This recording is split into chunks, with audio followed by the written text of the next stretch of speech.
The black emptiness of space rippled as three sleek vessels emerged from Jump Point near Saturn. Commander Zalthrix stood on the bridge of the lead ship, his four eyes blinking in sequence as he studied the blue planet that appeared on the main screen. "Begin standard cataloging procedures," Zalthrix ordered. "This appears to be another water world." The Vosarian scout fleet moved closer to Earth, staying hidden behind the moon as they deployed sensor arrays. They had visited hundreds of planets, in this sector, documenting life forms and resources as part of their expansion program. Most planets held nothing of interest, primitive species or uninhabitable landscapes. "Commander, you should see this," said the sensor officer, her voice trembling slightly. "I'm detecting unusual vessel activity in the northern polar region." Zalthrix moved to the console. The screen showed thermal images of Earth's Arctic waters. A large vessel with an unusually thick hull was smashing through frozen water with incredible force. The reinforced front end of the ship drove into the ice like a battering ram. "Magnify and analyze," ordered Zalthrix. The image zoomed in on the USCGC Polar Star as it crushed through a thick ice sheet. The vessel's red hull stood out starkly against the white landscape. "That is clearly a warship," whispered Zalthrix. "See the reinforced hull structure? The specialized ramming equipment? The ability to operate in extreme environments? These are advanced combat vessels." On the deck of the Polar Star, Captain John Miller felt the familiar shudder as his ship broke through another ice sheet. The massive icebreaker had been on mission for 3 weeks, clearing paths for supply ships and conducting research operations. "Captain, we're getting some strange readings on the radar," said Susan Kelly, the communications officer. She adjusted her headset with a frown. "There's something up there, but it's not matching any known satellite patterns." Miller walked over to look at her screen. "Probably just equipment acting up from the cold. Run a diagnostic when you get a chance." Lisa Bennett, the ship's chief engineer, looked up from her tablet. "Actually, sir, I've been noticing power fluctuations for the past hour.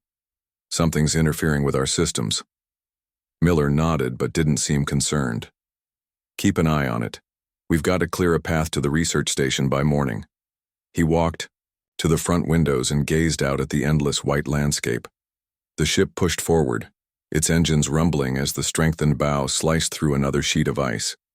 Back on the Vosarian vessel, the entire command crew now gathered around the display, watching in silent awe as the icebreaker continued its relentless progress. "There are more of them," reported the sensor officer. "I count at least 3 other vessels of similar design operating in different Earth oceans, all with the same capabilities." Zalthrix felt a cold dread spreading through his body. These are not simple exploration ships. No civilian vessel needs such power and reinforcement. These are battleships designed for extreme environmental warfare. "Commander," called another officer, "I've intercepted some of their communications. They refer to these vessels as icebreakers and speak of breaking through defenses and crushing barriers." Zalthrix's skin paled to a light blue. "This species has militarized their waterways. They've developed specialized warships capable of destroying frozen barriers and operating in conditions that would cripple normal vessels." He turned to his communications officer. "Send an urgent message to High Command. We have discovered a highly militarized civilization with specialized cold environment warships. Request immediate instructions." As the message transmitted across space, George Williams stood on the deck of the Polar Star sipping hot coffee as he watched the endless ice fields. The old polar researcher had spent 30 years studying Arctic changes, but something felt different today. The air seemed charged with an unusual energy, and the aurora above displayed patterns he'd never seen before. "Beautiful night," said Miller, joining him on the deck. "Yes," replied Williams, unable to shake his unease. "But something's different up there. Something's watching." Miller laughed and patted his shoulder. "You've been in the ice too long, George. Let's get some dinner." The two men walked inside, unaware of the alien eyes tracking their every move, misinterpreting their simple icebreaker as the vanguard of a formidable war fleet. 3 days passed since the Vosarian scouts first observed Earth's icebreakers. On their command ship, a team of analysts worked around the clock studying Earth's broadcasts and internet signals. Their large oval eyes blinked rapidly as they processed the information. "Commander Zalthrix, we have compiled our initial report," said the lead analyst, handing over a data tablet. "The humans constantly reference their icebreaker vessels in military terms." Zalthrix scrolled through the findings, his concern deepening. The analyst had gathered phrases like breaking through defenses, crushing ice barriers, and polar assault capabilities. They had no way of knowing these were innocent descriptions of normal icebreaker functions. "They have dozens of these specialized warships," the analyst continued, "and they operate them as if they are ordinary vessels. Their confidence is disturbing." Zalthrix looked at the images of icebreakers from around the world: Russian, Canadian, American, Swedish. "They've built a global fleet of these monsters," he whispered, "and High Command has ordered a diplomatic mission with military escort to assess the threat." Back on the Polar Star, strange weather had settled over the Arctic region.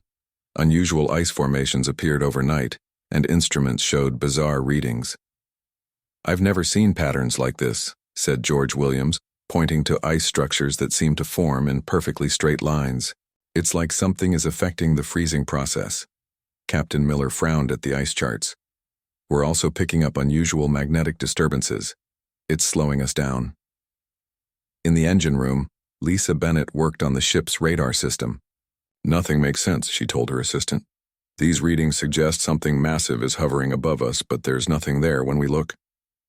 "Maybe it's the Russians testing new stealth technology," her assistant suggested. Bennett shook her head. "This is something else. Something bigger." On the bridge, Susan Kelly adjusted her headphones. "Captain, I'm picking up a signal. It's unlike anything I've ever heard." The entire bridge crew gathered around as Kelly played the strange pulsing sound over the speakers. It rose and fell in a pattern that seemed almost like language. "Can you respond?" Miller asked. Kelly tried various frequencies. Finally, she spoke into her microphone. "Unidentified vessel. This is USCGC Polar Star. Do you require assistance?" In orbit, the Vosarian communications officer nearly fell from his chair. "Commander, they've detected us and sent a direct challenge." Zalthrix listened to the translated message, misinterpreting the offer of help as a threat display. "They know. We're here and they're showing no fear. Inform High Command we need the diplomatic vessel immediately." That evening, as the Polar Star continued its mission, Miller called his senior staff to the conference room. "Whatever's out there, it's following us," he said. "Coast Guard Command is taking this seriously. They're sending helicopters tomorrow to investigate." "Could it really be aliens?" asked Foster, the ship's cook, who had joined the meeting out of curiosity. Miller smiled patiently. "Let's not jump to conclusions. It's probably just unusual atmospheric conditions." But Williams wasn't convinced. "The ice formations are not natural, John. Something is affecting our environment in ways I've never seen." As they debated, a massive Vosarian diplomatic vessel emerged from hyperspace, accompanied by 2 military escorts. The ships positioned themselves high in Earth's atmosphere, using clouding technology to remain mostly invisible from the ground. Ambassador Krenvoth, a high-ranking Vosarian diplomat, studied the briefing materials. "These humans have developed technology specifically to conquer frozen environments. Their icebreakers can smash through barriers that would stop any normal ship. What concerns us most," said the military advisor, "is how casually they deploy these vessels. They act as if these powerful warships are routine." Krenvoth nodded gravely. "Tomorrow, we will make contact with one of their icebreaker captains. We must determine if these humans are a threat to Vosarian interests." As night fell over the Arctic, unusual lights danced in the sky above the Polar Star. On deck, Williams pointed them out to Bennett. "Those aren't normal auroras," he said quietly. Bennett nodded. "Something's coming, isn't it?" Williams pulled, his coat tighter around him. "Yes, and I don't think we're ready for it." Inside the ship, Captain Miller received an urgent message from Coast Guard Command. "Unidentified aerial phenomena detected over multiple icebreakers worldwide. Maintain operations but prepare for possible first contact scenario. Miller read the message twice, then looked out the window at the strange lights above. Tomorrow would bring answers, but not the ones anyone on Earth was expecting. Morning broke over the Arctic with unnatural swiftness. The sky shifted from black to blue in minutes rather than the usual lengthy dawn. Captain Miller stood on the bridge of the Polar Star, coffee mug in hand, watching as a patch of clouds directly ahead began to shimmer and distort.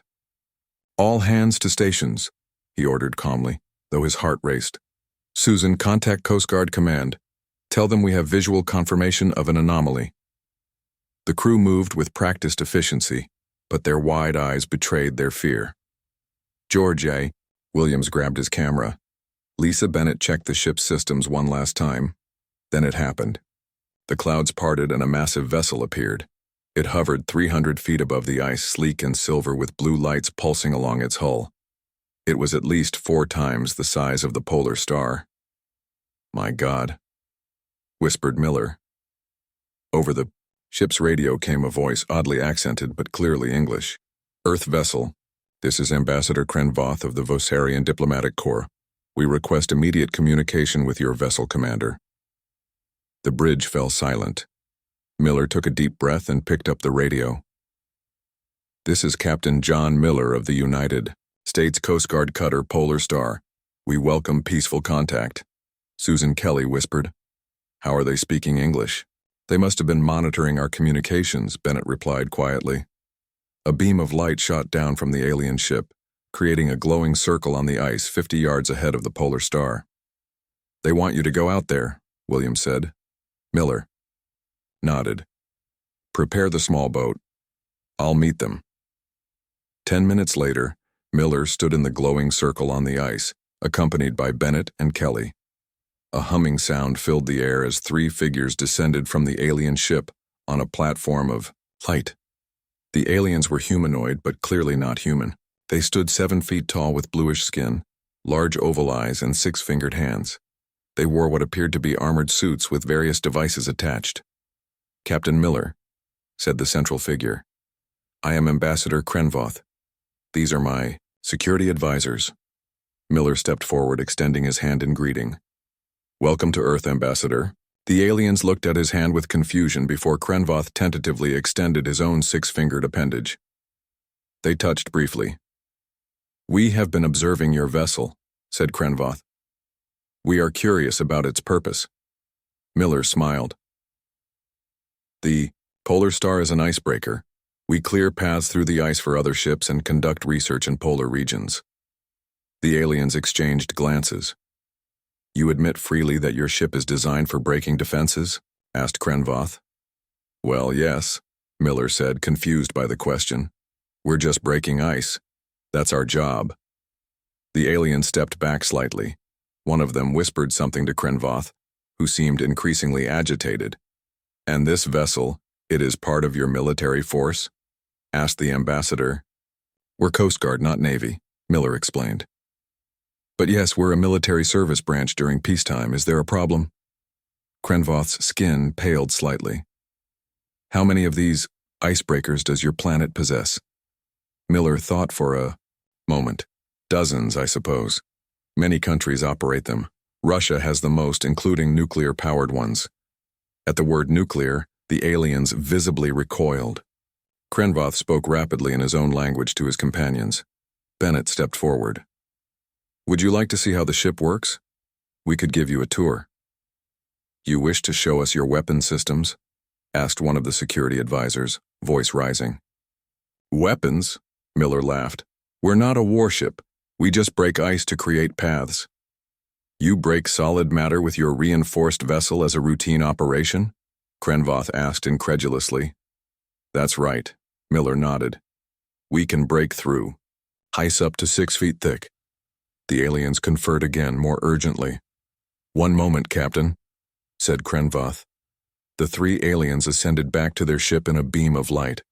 Once back aboard, Krenvoth rushed to the command center. "They are more dangerous than we thought. They casually admit to breaking through solid barriers as routine operations. Their captain laughed when speaking of it. They consider such destructive power commonplace." "Did he threaten us?" asked the ship's commander. "Worse," said Krenvoth. He invited us to inspect their weapon systems as if it were nothing unusual, and he mentioned they have nuclear-powered versions of these ships. They are either incredibly bold or incredibly naive. On the ice. Miller looked up at the alien ship in confusion. I don't understand. What did I say wrong? Maybe they're pacifists, suggested Kelly. Maybe the concept of breaking anything seems violent to them. Williams shook his head. Look at their ship. That's not a pacifist design. Suddenly, the alien vessel rose higher in the sky. A voice boomed down. We will withdraw to assess this information. Remain at your current location. The ship then accelerated upward at impossible speed, vanishing into the clouds. Miller sighed. Well, that could have gone better. Let's get back to the ship and tell command first contact just happened, and I think I messed it up. News of the alien contact spread across the globe within hours. Governments scrambled to respond, and emergency meetings were called in capitals worldwide. In Washington, D.C., a hastily assembled crisis team gathered in a secure underground facility. Let me get this straight, said Alan Martinez, the National Security Advisor, pacing around the conference table. These aliens think our icebreakers are warships? That's what Captain Miller reported, said the Coast Guard Admiral. They seemed particularly alarmed when he mentioned nuclear icebreakers. Dr. Karen Phillips, a linguistic expert quickly brought in from Harvard, studied the recording of the brief conversation with the aliens.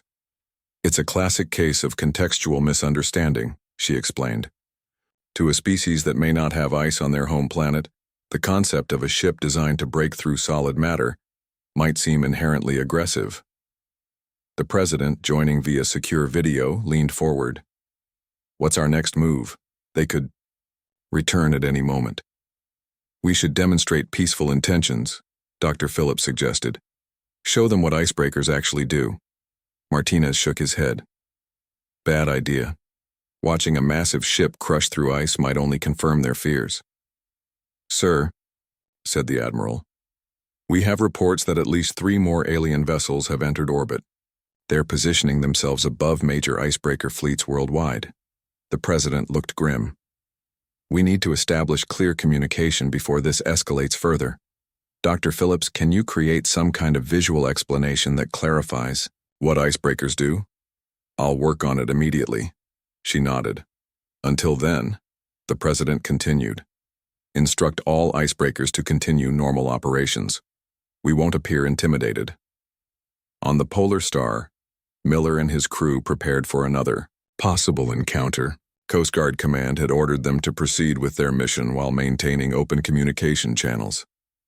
They're watching us right now, Williams said, looking up at the sky where the alien ship had vanished. Just because we can't see them doesn't mean they're gone. In the ship's mess hall, Greg Foster, the cook, worked furiously preparing special dishes. If they come back, we should at least offer them food, he explained to anyone who asked. Breaking bread together is universal. Bennett had rigged up a better translation system using the ship's computers. Based on what we heard, they already know English, she explained to Miller. But this might help us understand their responses more clearly.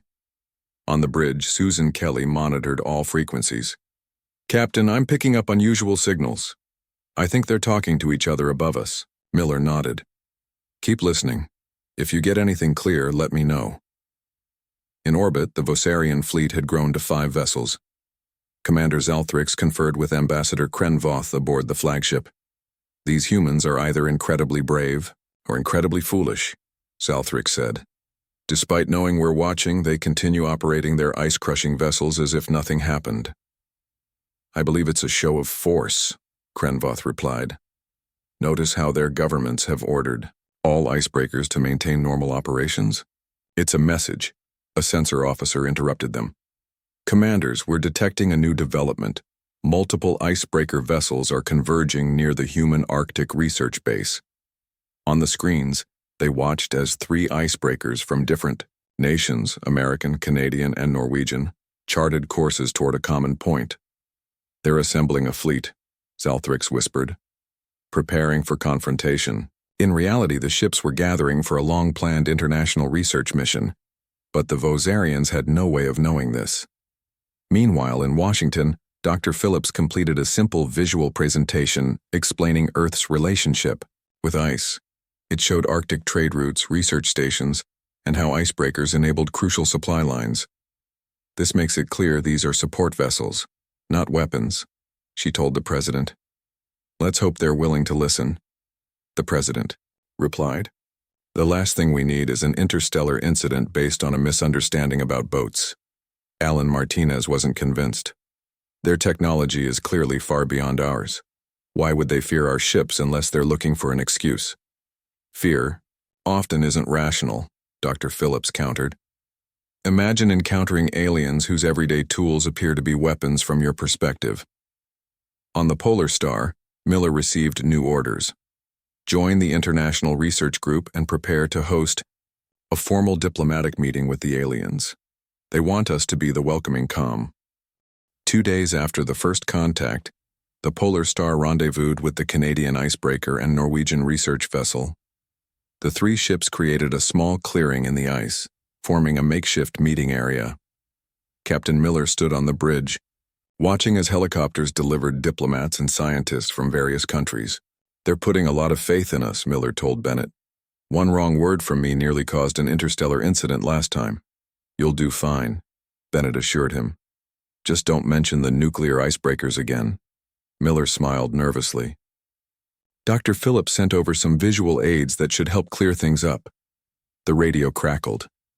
Captain, Susan Kelly called from communications, they're back. Alien vessel approaching from the north. Everyone rushed to the windows. The massive Vosarian ship descended through the clouds, this time accompanied by 2 smaller vessels. They hovered directly above the 3 icebreakers. Open all frequencies, Miller ordered. Ambassador Krenvoth, this is Captain Miller of the Polar Star.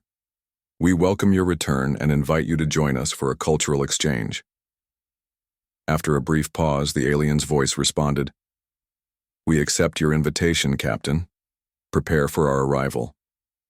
Unlike before, this time the aliens arrived, in force.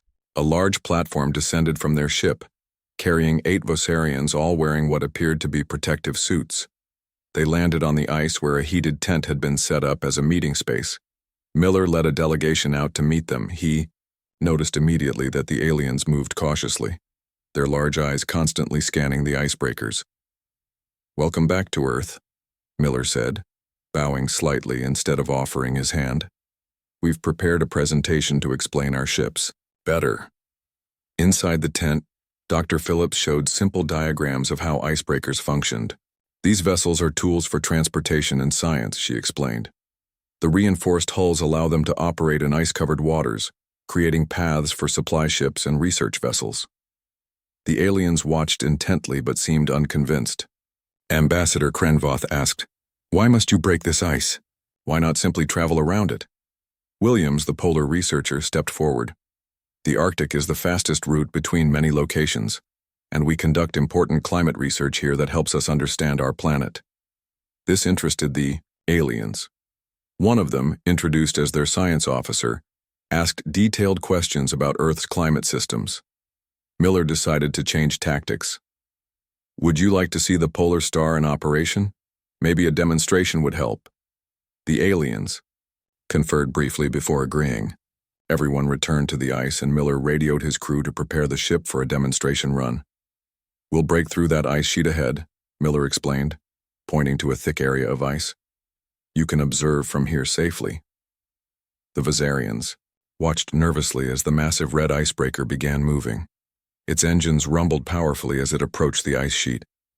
When the reinforced bow hit the ice, the cracking sound echoed across the Arctic. The ship pushed forward, crushing through the 6-foot-thick ice like it was paper. The aliens visibly recoiled. One of their security officers reached for what might have been a weapon. They are even more powerful than we estimated, Krenvoth whispered to his aide. They crush solid matter without effort. Miller realized his mistake immediately. It's not a weapon, he called out. It's just a strong ship with a reinforced hull. The tense moment was unexpectedly broken when Greg Foster approached carrying a tray. Hot chocolate, anyone? It's pretty cold out here. The aliens stared at the steaming mugs with suspicion. What is this? Asked Krenvoth. It's a warm drink, Foster explained. Sweet and comforting, perfect for cold days like this. To everyone's surprise, the alien science officer reached out and took a mug. After scanning it with a handheld device, the alien cautiously lifted it to sample the contents. The ARB reaction was immediate. The alien's eyes widened and a blue flush spread across their face. This contains stimulants, the science officer exclaimed. Just a little caffeine and sugar, Foster said with a shrug. Nothing dangerous. The science officer turned to the others. They consume pleasure stimulants while operating their crushing vessels. Instead of increasing tension, this revelation seemed to fascinate the aliens. One by one, they accepted mugs of hot chocolate, scanning them before tasting. You provide this to your crew? Krenvoth asked Miller. Of course, Miller replied. Keeps morale up in harsh conditions. The aliens exchanged glances. Your species values comfort while conducting dangerous operations? Miller nodded. We try to make life pleasant, even in difficult environments. This concept seemed entirely new to the Vosarians. They huddled together, talking rapidly in their language while occasionally glancing at their mugs of hot chocolate. Finally, Krenvoth approached Miller. Captain, we wish to learn more about these comfort provisions on your vessel. Miller smiled with relief. I'd be happy to give you a tour of our galley. Foster makes excellent meals for the crew. As they walked toward the Polar Star, Bennett whispered to Williams, Who would have thought? First contact saved by hot chocolate. While Captain Miller hosted the Vosarian delegation aboard the Polar Star, another significant meeting was taking place 50 miles away. The NSF Sikuliak, an American ice-capable research vessel, was conducting climate studies when it detected an approaching alien craft. Dr. Laura Robinson, the ship's lead oceanographer, watched nervously as a smaller Vosarian vessel hovered above the water near their ship. Unlike the military and diplomatic teams on the Polar Star, the Sikuliak was staffed entirely by scientists. They're hailing us, said the communications officer. What should I do? Open a channel, Robinson replied. We have nothing to hide. A voice came through the speakers, more fluid in English than the previous alien communications. Research. Vessel. This is Science Officer Trelvor of the Vosarian Exploration Fleet. We detect you are gathering data. What is your purpose? Robinson took the microphone. This is Dr. Laura Robinson of the NSF Sikuliak. We're studying ocean temperatures and ice patterns to understand climate change. There was a pause before the reply came. Climate change? Your planet's environment is shifting? Yes, Robinson answered. Our polar ice is melting at an accelerating rate. We're trying to understand the impacts. This seemed to intrigue the aliens. May we join your research? Our sensors may provide additional data. Robinson looked at her team, who nodded enthusiastically. We would welcome the collaboration. Within an hour, 3 Vosarian scientists had transferred to the Sikuliak. They brought equipment unlike anything the humans had seen. The aliens seemed genuinely fascinated by Earth's oceans and changing climate. Our world has no large bodies of water, explained Trelvor, adjusting a device that scanned the ocean depths. Frozen water in such quantities is completely foreign to us. That explains why icebreakers seemed so strange to you, Robinson said. They're just tools to help us navigate and study these environments.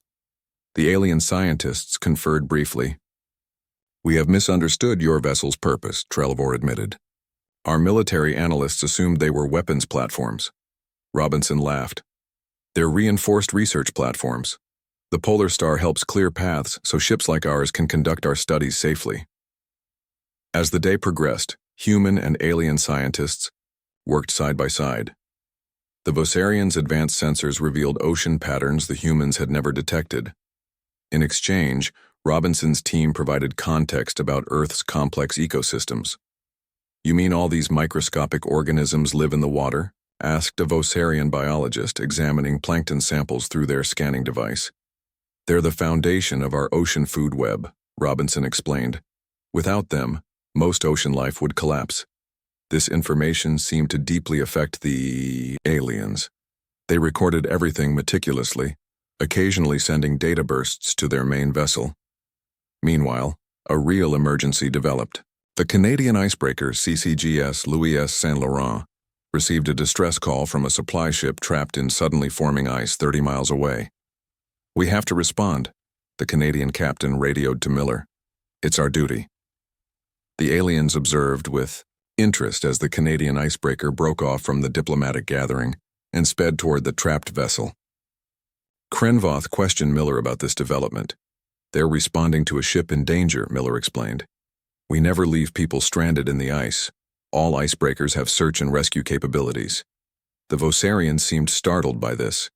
"These crushing vessels also perform rescue operations?" asked Krenvoth. "Of course," Miller replied. "That's one of our primary functions." Back on the Sikuliak, the scientific collaboration had moved to the ship's laboratory. Robinson showed the aliens' years of data on Arctic ice decline. "Your industrial activities have caused this warming?" Trelvor asked. "Largely, yes," Robinson admitted. "We're working to change our energy systems, but it's a slow process." The Vosarian scientist made a gesture similar to nodding. "We experienced similar challenges during our development. Perhaps we can share some solutions." This moment of understanding was interrupted when both human and alien devices detected a massive storm, forming unexpectedly to the north. "That's not natural," one of the human meteorologists said, studying the radar. "Weather patterns don't develop that quickly." Trelvor examined the data and then spoke urgently into a communication dev. The storm hit with unnatural fury. Winds howled at over 100 miles per hour, and temperatures plunged to dangerous levels. Ice formed so quickly that the water seemed to freeze in waves. Captain Miller stood on the bridge of the Polar Star, watching as visibility dropped to near zero. "We've lost contact with the Saint Laurent," Susan Kelly reported, her voice tight with worry. "They were in the middle of the rescue operation when communications cut out." Miller nodded grimly. "What about the Sikuliak?" "Still in contact. Dr. Robinson reports they have 3 Vosarian scientists on board. They claim the storm is being caused by energy discharge from the alien ships." Ambassador Krenvoth and his delegation had remained on the Polar Star when the storm hit. Now they huddled near the ship's heaters, their blue skin paler than usual in the cold. "Your weather is always this violent?" Krenvoth asked. "No," Miller replied. "Your scientists on the Sikuliak say your ships are causing this." The ambassador's eyes widened. "This is not intentional. Our engines must be interacting with your atmosphere in unexpected ways." The ship's radar operator called out, "Captain, I've located the Saint Laurent. They're 5 miles north, caught in rapidly forming ice, and there's something else. A Vosarian vessel is down on the ice nearby." Miller turned to Krenvoth. "One of your ships has crashed?" The ambassador spoke rapidly into a communication device, then looked up with alarm. "It's a survey craft. They were observing the rescue operation when the storm hit them. They're stranded." Miller didn't hesitate. "We're going after them." He turned to the helmsman. "Set course for the Saint Laurent and the downed alien craft, the Polar Star pushed forward into the heart of the storm. The reinforced hull shuddered as it broke through ice that was forming faster than anyone had ever seen. "The Vosarians in orbit are reading this as an attack," Kelly warned, listening to her headset. "They think we're approaching their downed ship with hostile intent." Above Earth, Commander Zalthrix watched in alarm as the Polar Star moved toward the crashed survey vessel. "They're coming for our people," he told his officers. "Prepare defensive measures." Vosarian warships began descending through the atmosphere, weapons systems activating. On the Sikuliak, Dr. Robinson and Trelvor monitored the situation with growing horror. "Your people think they're under attack," Robinson said. "But Captain, Miller is trying to help." Trelvor attempted to contact his command but couldn't get through. "The storm is blocking communications. They're acting on visual data only." Robinson grabbed her radio. "Polar Star, this is Sikuliak. The Vosarians are misinterpreting your rescue attempt. They're moving into attack position." Miller received the message and turned to Krenvoth. "Your fleet is about to fire on us for trying to save your people." The ambassador looked panicked. Our military follows strict protocols. In situations of uncertainty, they will protect our vessels at all costs. Miller made a bold decision. Ambassador, will you join me on the ice? We'll approach the downed ship together, show that this is a joint rescue mission. Krenvoth hesitated only briefly. Yes, this misunderstanding must end. As the Polar Star neared the crashed survey ship, Miller ordered the icebreaker to stop, a safe distance away. He and Krenvoth prepared to venture out onto the ice in the ship's Snowcat. Lisa Bennett insisted on joining them. You'll need an engineer if their ship is damaged. The three of them, bundled against the extreme cold, drove the Snowcat across the ice toward the alien craft. Above them, Vosarian warships hovered menacingly, weapons locked on the Polar Star. The crashed survey ship lay at an angle, half buried in ice. 3 Vosarian crew members stood outside, their environmental suits the only protection against the killing cold. Miller stepped out of the Snowcat, hands raised to show he was unarmed. Krenvoth moved forward, calling to his people in their language. The stranded Vosarians were shocked to see their ambassador with the humans. For the first time, they saw humans not as aggressors but as rescuers. Commander Zalthrix, watching from orbit, couldn't believe what he was seeing. Against all protocols, he made a decision. He ordered his shuttle to the surface, landing near the crash site minutes later. As Zalthrix stepped onto the ice, the wind howling around him, he found himself face to face with Captain Miller. You came to save our people? The commander asked incredulously. Miller nodded. That's what icebreakers do. We don't leave anyone stranded in the ice, not even visitors from another world. For a moment, human and alien regarded each other in the swirling snow. Then Zalthrix did something unprecedented in Vosarian military history. He extended his 6-fingered hand to the human captain. Perhaps, he said slowly, we have misunderstood your species from the beginning. 6 months passed since the crisis, in the Arctic. The massive storm had dissipated once the Vosarian ships adjusted their engines to be compatible with Earth's atmosphere. The misunderstanding that had nearly led to conflict had transformed into one of the most remarkable cooperative ventures in human history. Captain John Miller stood on the observation deck of the newly constructed International Polar Research Center. The facility, built on the edge of the Arctic ice sheet, was unlike anything humans had created before. Vosarian technology had allowed for construction in just months rather than years. Still can't believe how quickly they built this place, Lisa Bennett said, joining him at the window. As chief engineer of the Polar Star, she had been heavily involved in the technological exchange between humans and Vosarians. They feel they owe us, Miller replied, though I keep telling Zalthrix that rescuing their people was just standard procedure. Outside, human scientists worked alongside Vosarian researchers, studying the Arctic environment with tools from both worlds. The initial misunderstanding about icebreakers had evolved into a joint mission to understand Earth's changing climate. Dr. Laura Robinson approached with a tablet in hand. The new data is remarkable, she told Miller. The Vosarian sensors can track ice movement patterns we never could before. We might actually be able to slow polar melting with their help. In the distance, Miller could see the Polar Star breaking a path through the ice for a supply vessel.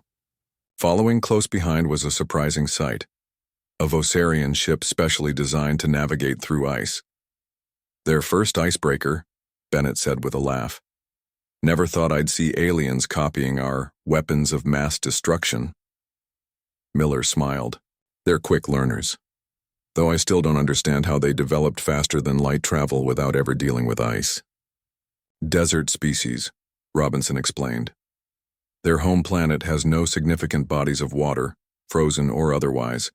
The concept of needing to break through a solid surface just to travel was completely foreign to them. A door slid open, and Ambassador Krenvoth entered the observation room. After the events in the Arctic, he had been appointed permanent liaison to Earth. Captain Miller, he greeted. I bring news from Vosarian High Command. They have approved the expansion of the Joint Fleet. Miller nodded. Our governments have agreed as well. 4 more icebreakers will be retrofitted with your technology. And 3 more Vosarian vessels will be converted for ice operations. Krenvoth added. Commander Zalthrix will oversee the program personally. The mention of Zalthrix made Miller smile. The once suspicious commander had become one of Earth's strongest advocates among the Vosarians. His experience on the ice had transformed his understanding of humanity. Greg Foster, who had been promoted from cook to interspecies culinary liaison, arrived with a tray of steaming mugs. Hot chocolate for everyone, he announced proudly. And I've added a Vosarian spice that the ambassador recommended. It's quite good. The humans and Krenvoth each took a mug. The hot chocolate had become something of a symbol of their friendship, the simple gesture that had first broken down barriers between the species. To misunderstandings that lead to understanding, Miller toasted, raising his mug. Later that afternoon, Miller received a private message from Admiral Peterson at Coast Guard Command. He had been offered a promotion and reassignment to lead the new joint human-Vosarian polar fleet. Miller sat in his quarters considering the offer. Through the window, he could see the Polar Star in the distance. The ship that had nearly started an interstellar incident had become a symbol of cooperation. His door chimed, and Susan Kelly entered. "You got the offer too?" she asked, holding up her tablet. Miller nodded, thinking of turning it down. "I'd rather stay captain of the Polar Star." Kelly smiled. "I thought you might say that." On the bridge of his orbiting flagship, Commander Zalthrix reviewed the final plans for the joint fleet. What had begun as a reconnaissance mission cataloging yet another world had become the most significant cultural exchange in Vosarian history. "Think we almost fired upon them for rescuing our people," his first officer commented. Zalthrix looked at the image of Earth on his view screen. "We saw what we expected to see, weapons and threats. We failed to recognize that a species evolved in such different conditions would develop different technologies." He turned to a display showing the Polar Star breaking through the ice below. "Their icebreakers taught us an important lesson. Sometimes what appears to be a weapon is actually a tool for survival, and sometimes the most fearsome misunderstandings can lead to the strongest alliances." As if punctuating his words, the Polar Star completed its mission. See,